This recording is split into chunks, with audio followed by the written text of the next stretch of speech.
പ്രിയപ്പെട്ട വിദ്യാർത്ഥികളെ, കേരള യൂണിവേഴ്സിറ്റി ഒന്നാം സെമസ്റ്റർ ബികോം വിദ്യാർത്ഥികളുടെ എൻവയോൺമെന്റ് സ്റ്റഡീസ് എന്ന പേപ്പറിന്റെ 5ാമത്തെ module human population and environment എന്ന മോഡ്യൂളിലെ ഒരു റിവിഷൻ ടോപ്പിക്കാണ് നമ്മൾ ഇന്ന് ഡിസ്കസ് ചെയ്യുന്നത്. ഈ ഒരു ഡിസ്കഷനിൽ എൻവയോൺമെന്റ് സ്റ്റഡീസിൽ ഉൾപ്പെടുന്ന 5ാമത്തെ മോഡ്യൂൾ ഹ്യൂമൻ പോപ്പുലേഷൻ ആൻഡ് എൻവയോൺമെന്റിൽ 3 പ്രധാന ടോപ്പിക്സ് ആണ് ഡിസ്കസ് ചെയ്യുന്നത്. കേരള യൂണിവേഴ്സിറ്റി ഒന്നാം സെമസ്റ്റർ ബികോം വിദ്യാർത്ഥികളുടെ കോമൺ പേപ്പറാണ് എൻവയോൺമെന്റ് സ്റ്റഡീസ്. എൻവയോൺമെന്റ് സ്റ്റഡീസിൽ വളരെ പ്രാധാന്യം അർഹിക്കുന്ന ഒരു ടോപ്പിക്കാണ് 5ാമത്തെ മോഡ്യൂൾ. വളരെയധികം ചോദ്യങ്ങൾ നമുക്ക് പൊതുപരീക്ഷയ്ക്ക് പ്രതീക്ഷിക്കാവുന്ന ഒരു മോഡ്യൂളാണ് 5ാമത്തെ മോഡ്യൂളായ ഹ്യൂമൻ പോപ്പുലേഷൻ ആൻഡ് എൻവയോൺമെന്റ്.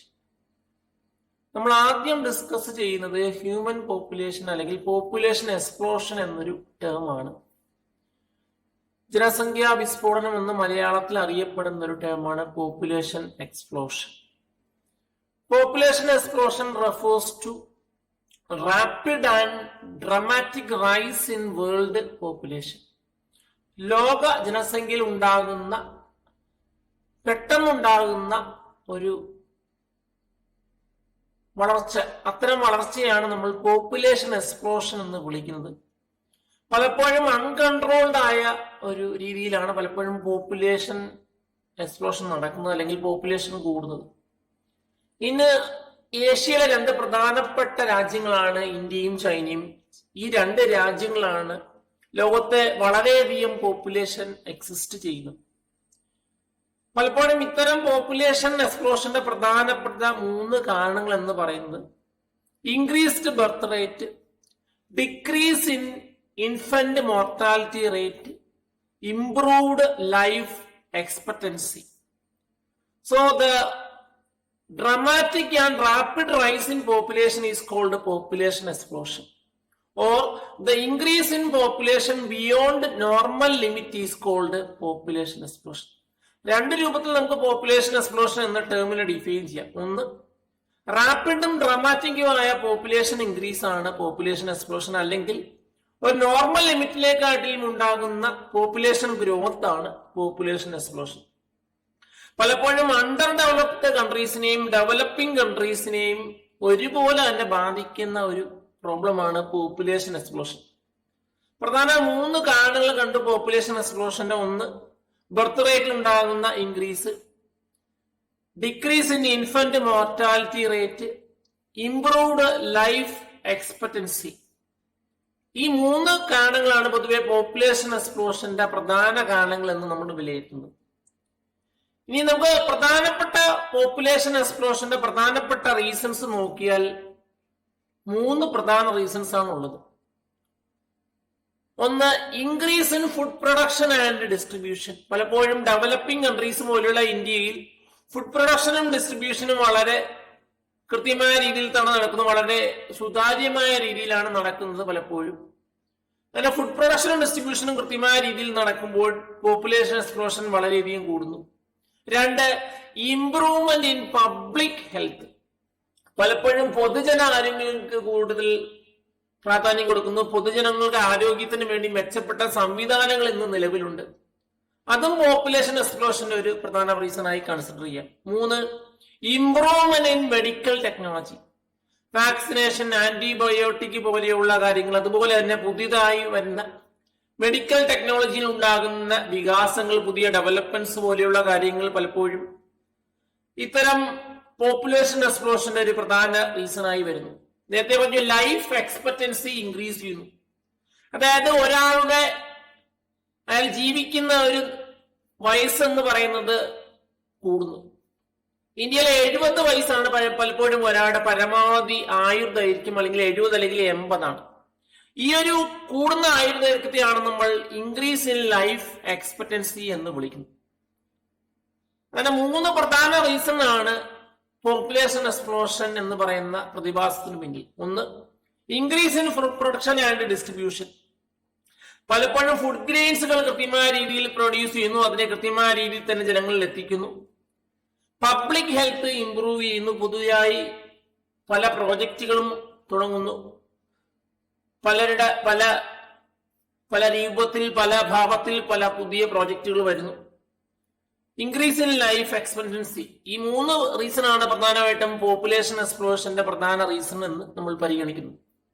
ഇനി പോപ്പുലേഷൻ എക്സ്പ്ലോഷൻ എന്തൊക്കെ പ്രോബ്ലംസ് കോസ് ചെയ്യാം? What are the effects of population explosion എന്ന് പറഞ്ഞാൽ പോപ്പുലേഷൻ എക്സ്പ്ലോഷനും 7 പ്രധാന പ്രോബ്ലങ്ങളാണ് കോസ് ചെയ്യുന്നത്.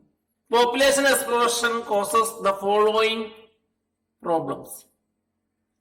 1, അർബനൈസേഷൻ, നഗരവൽക്കരണം എന്ന് മലയാളത്തിൽ പറഞ്ഞു. 2, reduction in agricultural land.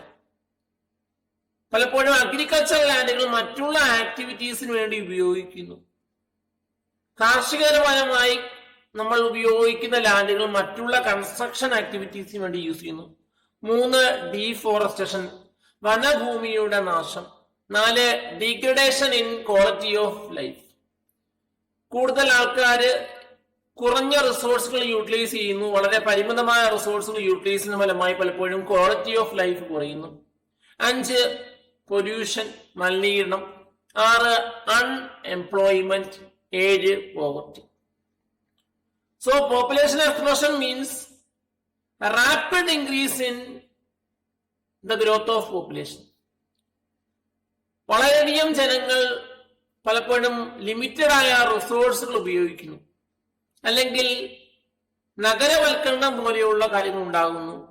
Pollution, പല രൂപത്തിലുള്ള മലിനീകരണങ്ങൾ ഉണ്ടാകുന്നു. അൺഎംപ്ലോയ്മെന്റ് പലപ്പോഴും ഇന്ത്യ പോലെയുള്ള ഡെവലപ്പിംഗ് കൺട്രിയെ ബാധിക്കുന്ന ഒരു വളരെ സീരിയസ് ആയ ഇഷ്യൂ ആണ്. അതുപോലെ തന്നെ ആഫ്രിക്കൻ രാജ്യത്തിലൊക്കെ കാണപ്പെടുന്ന പോവർട്ടി പോലെയുള്ള പ്രശ്നങ്ങൾ. ഇത്തരം പ്രശ്നങ്ങൾ പോപ്പുലേഷൻ എക്സ്പ്ലോഷന്റെ ഒരു ആഫ്റ്റർ ഇഫക്റ്റ് ആയി നമുക്ക് പരിഗണിക്കാവുന്നതാണ്. അർബനൈസേഷന്റെ ഫലമായി പലപ്പോഴും നഗരവൽക്കരണം ഉണ്ടാകുന്നു. പലപ്പോഴും കൂടുതൽ ആൾക്കാർ നഗരത്തിൽ വന്ന് ജീവിക്കുന്നു.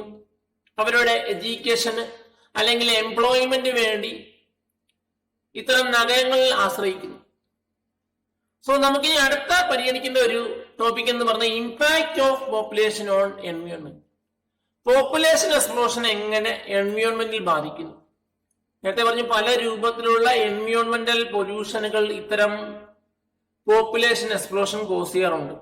അതിൽ ഒന്നാമത്തെ ഒരു പ്രോബ്ലം എന്ന് പറയുന്നത് generation of waste. Due to human activity more waste is dumped in the environment. മനുഷ്യന്റെ പല പ്രവർത്തനം കൊണ്ടും പലപ്പോഴും വേസ്റ്റുകൾ ഉണ്ടാവാറുണ്ട്. ഇത്രയും വേസ്റ്റുകൾ നമ്മൾ സോളിഡ് വേസ്റ്റുകൾ എന്ന് വിളിക്കുന്നു. സോളിഡ് വേസ്റ്റുകൾ പലപ്പോഴും എൻവയോൺമെന്റിൽ വളരെ അൺകൺട്രോൾഡ് ആയ രൂപത്തിൽ ഡംപ് ചെയ്യാറുണ്ട്. ഇത്തരം പൂവറായിട്ടുള്ള വളരെ മോശമായ രീതിയിലുള്ള വേസ്റ്റ് മാനേജ്മെന്റ് മെത്തേഡുകൾ പലപ്പോഴും ക്ലൈമറ്റ് ചേഞ്ച്, എയർ പൊല്യൂഷൻ അല്ലെങ്കിൽ സോയിൽ പൊല്യൂഷൻ പോലെയുള്ള പ്രോബ്ലങ്ങൾ കോസ് ചെയ്യുന്നു. One of the factors responsible for environmental degradation is growth of population and population density. എൻവയോൺമെന്റൽ ഡിഗ്രേഷന്റെ പ്രധാന കാരണങ്ങൾ ഒന്നെന്ന് പറയുന്നത് പോപ്പുലേഷൻ ഗ്രോത്തും അതുപോലെ തന്നെ പോപ്പുലേഷൻ ഡെൻസിറ്റിയാണ്. Population density plays a vital role in shaping the social and economic environment. ഒരു രാജ്യത്തിന്റെ സോഷ്യലും എക്കണോമിക് എൻവയോൺമെന്റും സോഷ്യൽ എക്കണോമിക് ഡെവലപ്മെന്റും ഷേപ്പ് ചെയ്യുന്നത് പലപ്പോഴും പോപ്പുലേഷൻ ഡെൻസിറ്റിയാണ്. പോപ്പുലേഷൻ ഡെൻസിറ്റി കൂടുന്നതനുസരിച്ച് കൂടുതൽ വേസ്റ്റുകൾ ജനറേറ്റ് ചെയ്യുന്നു. ഇത്തരം വേസ്റ്റുകൾ വളരെ ഇംപ്രോപ്പറായി ഡംപ് ചെയ്യുന്ന മൂലം പലപ്പോഴും എൻവയോൺമെന്റൽ പ്രോബ്ലംസ് ഉണ്ടാകുന്നു. അതിൽ ക്ലൈമറ്റ് ചേഞ്ച് ഉണ്ടാകുന്നു. പല രൂപത്തിലുള്ള പോപ്പുലേഷൻ ഗ്രോത്ത് ഉണ്ടാകുന്നു. പോപ്പുലേഷൻ ഗ്രോത്ത് മൂലം പലപ്പോഴും വ്യത്യസ്തമായ രൂപത്തിലുള്ള പൊല്യൂഷനുകൾ ഉണ്ടാകുന്നു. അതിൽ പ്രധാനപ്പെട്ട പല വിഷയമാണ് എയർ പൊല്യൂഷൻ, വായു മലിനീകരണം എന്ന് പറയും. പലപ്പോഴും അർബനൈസേഷന് ഫലമായാണ് വായു മലിനീകരണം ഉണ്ടാകുന്നത്. രണ്ടാമതൊരു ത്രെട്ട് എന്ന് പറയുന്നത് ത്രെട്ട് ടു ബയോഡൈവേഴ്സിറ്റി. ജൈവ വൈവിധ്യത്തിൽ കൂടുതലായി ത്രെട്ടുകൾ ഉണ്ടാകുന്നു.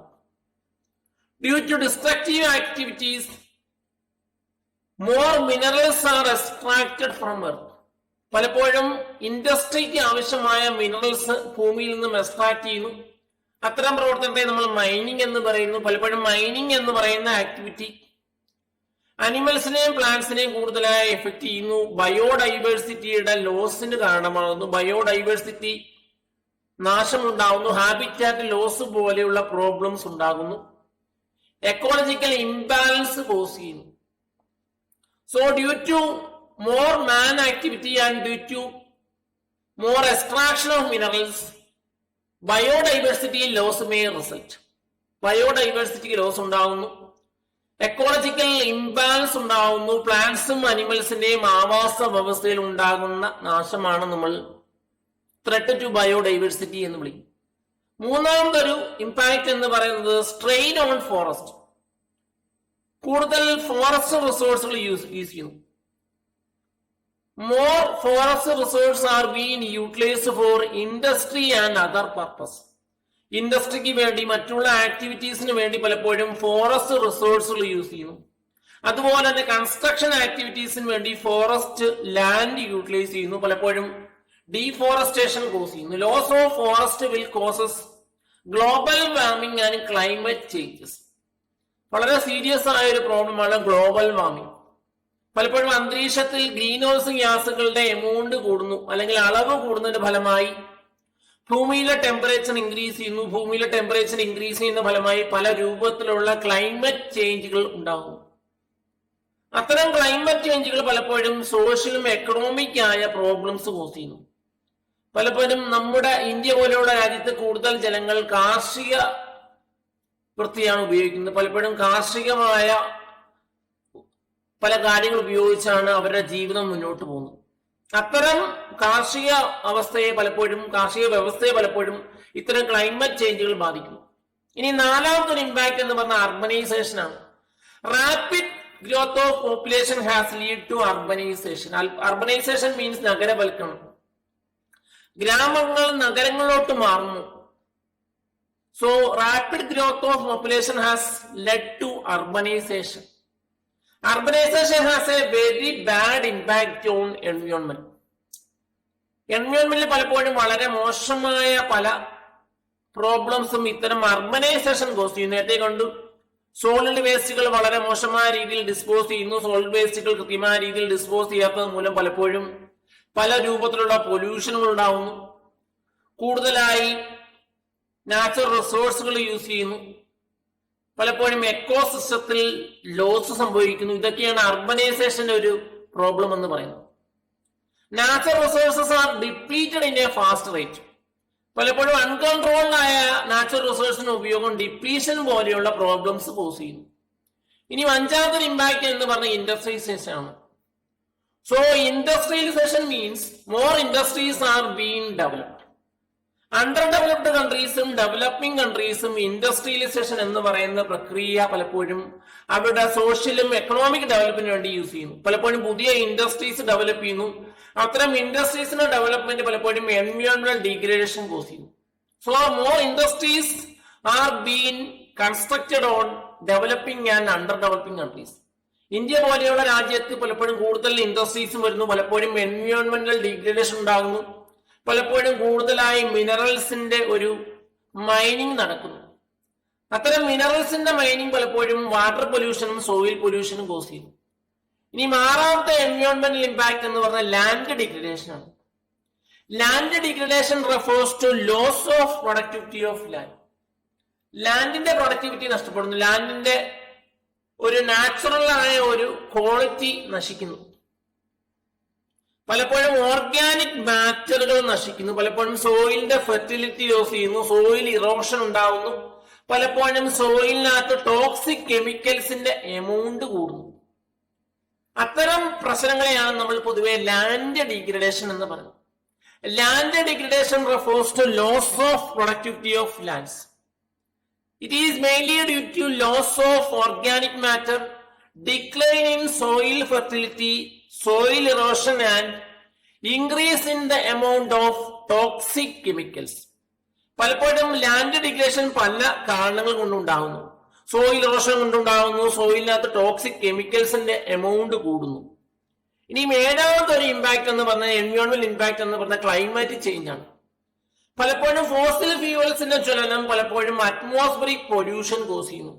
So the burning of fossil fuels will increase the amount of gases in the atmosphere. പലപ്പോഴും ഗ്രീൻ ഹൗസ് ഗ്യാസുകളുടെ എമിഷൻ പലപ്പോഴും ക്ലൈമറ്റ് ചേഞ്ചുകൾ ഉണ്ടാകുന്നു. പലപ്പോഴും കൂടുതലായി ഇത്തരം വാതകങ്ങൾ അറ്റ്മോസ്ഫിയറിൽ നിന്ന് വരുന്നതിന്റെ ഫലമായി പലപ്പോഴും ക്ലൈമറ്റിൽ മാറ്റങ്ങൾ ഉണ്ടാകുന്നു. ഡ്രൗട്ട് പോലെയുള്ള പ്രോബ്ലം ഉണ്ടാകുന്നു. ഫോറസ്റ്റ് ഫയർ ഉണ്ടാകുന്നു. സൈക്ലോണുകൾ ഉണ്ടാകുന്നു. ഇത്തരം പ്രതിഭാസങ്ങൾ ക്ലൈമറ്റ് ചേഞ്ചിന്റെ ഒരു ആകത്തുകയാണ്. പലപ്പോഴും ഫോസിൽ ഫ്യൂവൽസ് കൂടുതലായി ഉപയോഗിക്കുന്നു. പലപ്പോഴും ഇൻഡസ്ട്രീസിൽ യൂസ് ചെയ്യുന്നു. വെഹിക്കിൾസ് കൂടുതലായി ഫോസിൽ ഫ്യൂവൽസ് ഉപയോഗിക്കുന്ന ഫലമായി അറ്റ്മോസ്ഫിയറിൽ പലപ്പോഴും carbon monoxide, carbon dioxide, nitrogen oxide പോലെയുള്ള വാതകങ്ങളുടെ അളവ് കൂടുന്നു. പലപ്പോഴും ഇതിനെ പൊല്യൂഷന്റെ ഫലമായി ക്ലൈമറ്റ് ചേഞ്ചുകൾ ഉണ്ടാകും. അടുത്ത നമ്മൾ ടോപ്പിക് ഡിസ്കസ് ചെയ്യുന്നത് വളരെ ഇമ്പോർട്ടന്റ് ആണ്, വാല്യൂ എഡ്യൂക്കേഷൻ. മൂല്യങ്ങൾക്ക് പ്രാധാന്യം കൊടുക്കുന്ന എഡ്യൂക്കേഷൻ ആണ് വാല്യൂ എഡ്യൂക്കേഷൻ എന്ന് സിമ്പിൾ ആയി പറയാം. Value education is the process by which people gives moral values to each other. മറ്റുള്ള വ്യക്തികൾക്ക് മോറൽ വാല്യൂസ് അല്ലെങ്കിൽ മോറൽ വാല്യൂസിന് കൂടുതൽ പ്രാധാന്യം കൊടുക്കുന്ന വിദ്യാഭ്യാസമാണ് value education. It can be an activity that takes place in schools and colleges. സ്കൂളുകളിലും കോളേജുകളിലും നടക്കുന്ന വിദ്യാഭ്യാസ രീതിയാണ് value education. There are two main approaches in value education. Value education രണ്ട് പ്രധാന അപ്രോച്ചുകളുണ്ട്. ഒന്ന് എക്സ്പ്ലിസിറ്റ് വാല്യൂ എഡ്യൂക്കേഷൻ എന്നും രണ്ട് ഇംപ്ലിസിറ്റ് വാല്യൂ എഡ്യൂക്കേഷൻ എന്ന് വിളിക്കുന്നു. വളരെ ഇമ്പോർട്ടന്റ് ആയ ഒരു ടോപ്പിക്കാണ് value education. So explicit value education is associated with academic methods and programmes. Academic മെത്തേഡുകളും പ്രോഗ്രാമിന്റെ ഫലമായി നമുക്ക് ആർജിക്കുന്ന വാല്യൂ എഡ്യൂക്കേഷൻ ആണ്, അല്ലെങ്കിൽ നൽകുന്ന വാല്യൂ എഡ്യൂക്കേഷൻ ആണ് എക്സ്പ്ലിസിറ്റ് വാല്യൂ എഡ്യൂക്കേഷൻ എന്ന് വിളിക്കുന്നു.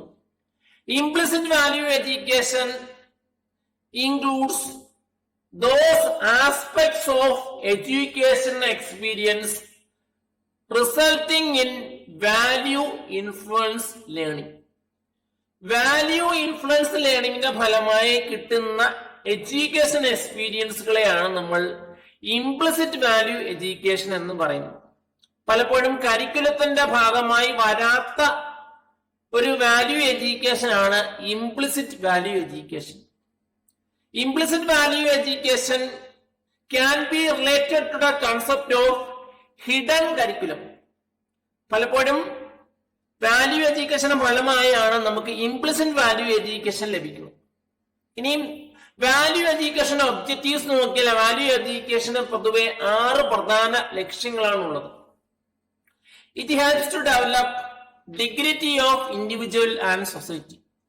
സൊസൈറ്റിക്കും ഇൻഡിവിജ്വൽസിനും ഒരു ഡിഗ്നിറ്റി ഡെവലപ്പ് ചെയ്യുന്ന, ഡിഗ്നിറ്റി പ്രൊവൈഡ് ചെയ്യുന്ന ഒരു എഡ്യൂക്കേഷൻ ആണ് value education. It helps to develop dignity for individual and society. It helps to develop a sense of brotherhood. It helps to develop awareness about national history, heritage, constitution and environment. It helps to improve the integral growth of human beings. It helps to develop an attitude towards sustainable lifestyle. ഇങ്ങനെ വ്യത്യസ്തമായ objectives ആണ് value education ഉള്ളത്. പലപ്പോഴും ഇൻഡിവിജ്വൽസിനെയും സൊസൈറ്റിയെയും കുറിച്ചുള്ള dignity develop ചെയ്യാൻ help ചെയ്യുന്നു, brotherhood develop ചെയ്യാൻ help ചെയ്യുന്നു, നാഷണൽ ഹെറിറ്റേജും നാഷണൽ ഹിസ്റ്ററിയെ കുറിച്ചുള്ള അവയർനെസ് ഡെവലപ്പ് ചെയ്യാൻ ഹെൽപ്പ് ചെയ്യുന്നു, എൻവയോൺമെന്റൽ പ്രോബ്ലംസിനെ എൻവയോൺമെന്റിനെ കുറിച്ചുള്ള ഒരു അവബോധം ഡെവലപ്പ് ചെയ്യാൻ ഹെൽപ്പ് ചെയ്യുന്നു, ഹ്യൂമൻ ബീങ്സിനെ ഇന്റഗ്രൽ ഗ്രോത്തിന് ഹെൽപ്പ് ചെയ്യുന്നു, അതുപോലെ തന്നെ ഒരു സസ്റ്റൈനബിൾ ലൈഫ് സ്റ്റൈൽ ഡെവലപ്പ് ചെയ്യാൻ ഹെൽപ്പ് ചെയ്യുന്നു. പലപ്പോഴും ഡിസിഷൻ മേക്കിംഗ് പോലെയുള്ള കാര്യങ്ങൾക്ക് പലപ്പോഴും ഇൻഡിവിജ്വൽസിനെ ഹെൽപ്പ് ചെയ്യുന്നു. Freedom, love, unity, tolerance, respect പോലെയുള്ള നല്ല ശീലങ്ങൾ പലപ്പോഴും ഡെവലപ്പ് ചെയ്യാൻ വേണ്ടി വാല്യൂ എഡ്യൂക്കേഷൻ ഹെൽപ്പ് ചെയ്യും. അങ്ങനെ മോറൽ വാല്യൂസിന് കൂടുതൽ പ്രാധാന്യം കൊടുക്കുന്ന education. A value education is an education system which gives more importance to moral values. Simplicity, freedom, tolerance, respect പോലെയുള്ള മോറൽ വാല്യൂസിന് പ്രാധാന്യം കൊടുക്കുന്ന എഡ്യൂക്കേഷൻ ആണ് വാല്യൂ എഡ്യൂക്കേഷൻ. ഇനി നമ്മൾ അടുത്ത ഡിസ്കസ് ചെയ്യുന്ന ടോപ്പിക്കാണ് ഹ്യൂമൻ റൈറ്റ്സ്. വളരെ പ്രാധാന്യം അർഹിക്കുന്ന, ഇന്നത്തെ കാലഘട്ടത്തിൽ വളരെ പ്രാധാന്യം അർഹിക്കുന്ന ടോപ്പിക്കാണ് ഹ്യൂമൻ റൈറ്റ്സ്. പലപ്പോഴും 1 മാർക്കിന്റെയോ അല്ലെങ്കിൽ 2 മാർക്കിന്റെ ചോദ്യം വരെ നമുക്ക് ലഭിക്കാവുന്ന ഒരു ടോപ്പിക്കാണ് ഹ്യൂമൻ റൈറ്റ്സ്. നമുക്കത് ഹ്യൂമൻ റൈറ്റ്സ് എന്താന്ന് നോക്കാം. Human rights are the basic rights and freedom that belongs to every person in the world from birth until death. ജനനം മുതൽ മരണം വരെ ലോകത്തിലെ ഓരോ വ്യക്തികൾക്കും ലഭിക്കുന്ന അടിസ്ഥാനപരമായ അവകാശങ്ങളും സ്വാതന്ത്ര്യങ്ങളുമാണ് മനുഷ്യാവകാശങ്ങൾ എന്ന് വിളിക്കുന്നത്. So human rights are the basic rights and freedom that belongs to every person in the world. ഒരാളുടെ ജനനം മുതൽ മരണം വരെ അദ്ദേഹത്തിന് ലഭിക്കുന്ന ഫ്രീഡവും അതുപോലെ തന്നെ ബേസിക് ആയ റൈറ്റുകളുമാണ് ഹ്യൂമൻ റൈറ്റ്സ് എന്ന് പറയുന്നത്. പലപ്പോഴും നമ്മുടെ നാട്ടിലും പല വ്യത്യസ്തമായ ഹ്യൂമൻ റൈറ്റ് വയലേഷൻ നടക്കാറുണ്ട്.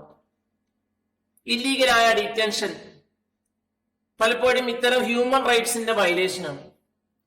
ഡിസംബർ 10 ഹ്യൂമൻ റൈറ്റ്സ് ഡേ ആയി ലോകത്ത് ആചരിക്കുന്നു. So human rights are the basic rights and freedom that belongs to every person in the world from birth until death. ഒരു വ്യക്തിക്ക് ജനനം മുതൽ മരണം വരെ ലഭിക്കുന്ന അടിസ്ഥാനപരമായ അവകാശങ്ങളും സ്വാതന്ത്ര്യങ്ങളുമാണ് ഹ്യൂമൻ റൈറ്റ്സ് എന്ന് പറയുന്നത്. പലപ്പോഴും ഹ്യൂമൻ റൈറ്റ്സിനെ പരിരക്ഷിക്കാൻ വ്യത്യസ്തമായ ലീഗൽ ബോഡീസ് ഇന്ന് നിലവിലുണ്ട്. നാഷണൽ ഹ്യൂമൻ റൈറ്റ് കമ്മീഷൻ എന്ന് പറയുന്ന ഒരു സ്റ്റാറ്റ്യൂട്ടറി ബോഡിയാണ് ഇന്ത്യയിൽ ഹ്യൂമൻ റൈറ്റ്സുകളുടെ പ്രൊട്ടക്ഷന് വേണ്ടിയുള്ള ഒരു ലീഗൽ ബോഡിയാണ് നാഷണൽ ഹ്യൂമൻ റൈറ്റ്സ് കമ്മീഷൻ. അതുപോലെ തന്നെ ലോകത്ത് ഉള്ള ഒരു സംഘടനയാണ് ആംനസ്റ്റി ഇന്റർനാഷണൽ. ഇനി ബേസിക് ആയ ഹ്യൂമൻ റൈറ്റ്സ് എന്താണെന്ന് നമുക്ക് പെട്ടെന്ന് നോക്കാം. Right to life, right to education, right to profess religion, നമുക്ക് ഇഷ്ടമുള്ള റിലീജിയൻ വിശ്വസിക്കാം, right to dignity, right to privacy, right to fair trial, ഏതെങ്കിലും കോടതിയിലൊക്കെ കൃത്യമായ രീതിയിലൊക്കെ ട്രയൽ ലഭിക്കുന്നത് ഈ ഒരു റൈറ്റ് പ്രകാരമാണ്. പ്രൊട്ടക്ഷൻ ഫ്രം അൺലോഫുൾ ഡിറ്റൻഷൻ, ഒരാളെ ഇല്ലീഗലായി കസ്റ്റഡിയിൽ എടുക്കാൻ കഴിയുന്നില്ല, തടവിൽ പാർപ്പിക്കാൻ കഴിയാത്ത ഒരു പ്രൊട്ടക്ഷൻ കൊടുക്കുന്ന ഒരു റൈറ്റ് ആണ് right to unlawful detention. Protection against child labour and slavery, ചിൽഡ്രൻസിന്റെ പ്രൊട്ടക്ഷന് വേണ്ടിയുള്ള ഒരു നിയമമാണ്. ചൈൽഡ് ലേബറിനെ ചൈൽഡ് ലേബറിന് അഗൻസ്റ്റ് പ്രൊട്ടക്ഷൻ കൊടുക്കുന്ന ഒരു റൈറ്റ് ആണ് protection from child labour and slavery. Freedom of expression, നമ്മുടെ അഭിപ്രായം എക്സ്പ്രസ് ചെയ്യാൻ കിട്ടുന്ന ഒരു റൈറ്റ് ആണ് freedom of expression. Right of employment. ഈ 10 റൈറ്റുകളെ നമ്മൾ ബേസിക് ഹ്യൂമൻ റൈറ്റ്സ് എന്ന് വിളിക്കുന്നു. ഹ്യൂമൻ റൈറ്റ്സിനെ കുറിച്ച് ഞാൻ പറഞ്ഞു. ഒരു വ്യക്തിയുടെ ജനനം മുതൽ മരണം വരെ അദ്ദേഹത്തിന് ലഭിക്കുന്ന അടിസ്ഥാനപരമായ പരിരക്ഷ, അദ്ദേഹത്തിന് ലഭിക്കുന്ന സ്വാതന്ത്ര്യം എന്നിവയാണ് നമുക്ക് ഹ്യൂമൻ റൈറ്റ്സ് എന്ന് വിളിക്കുന്നത്. നിങ്ങൾക്ക് ഈ വീഡിയോ ഇഷ്ടപ്പെട്ടാൽ ഈ ചാനൽ സബ്സ്ക്രൈബ് ചെയ്യുക. പുതുതായി അപ്ലോഡ് ചെയ്യുന്ന വീഡിയോസിനെ കുറിച്ചുള്ള നോട്ടിഫിക്കേഷൻ ലഭിക്കാൻ വേണ്ടി ബെൽ ഐക്കണിൽ ക്ലിക്ക് ചെയ്യുക. നിങ്ങളുടെ അഭിപ്രായങ്ങളും നിർദ്ദേശങ്ങളും കമന്റ് ബോക്സിൽ കമന്റായി പോസ്റ്റ് ചെയ്യുക. Thanks for watching.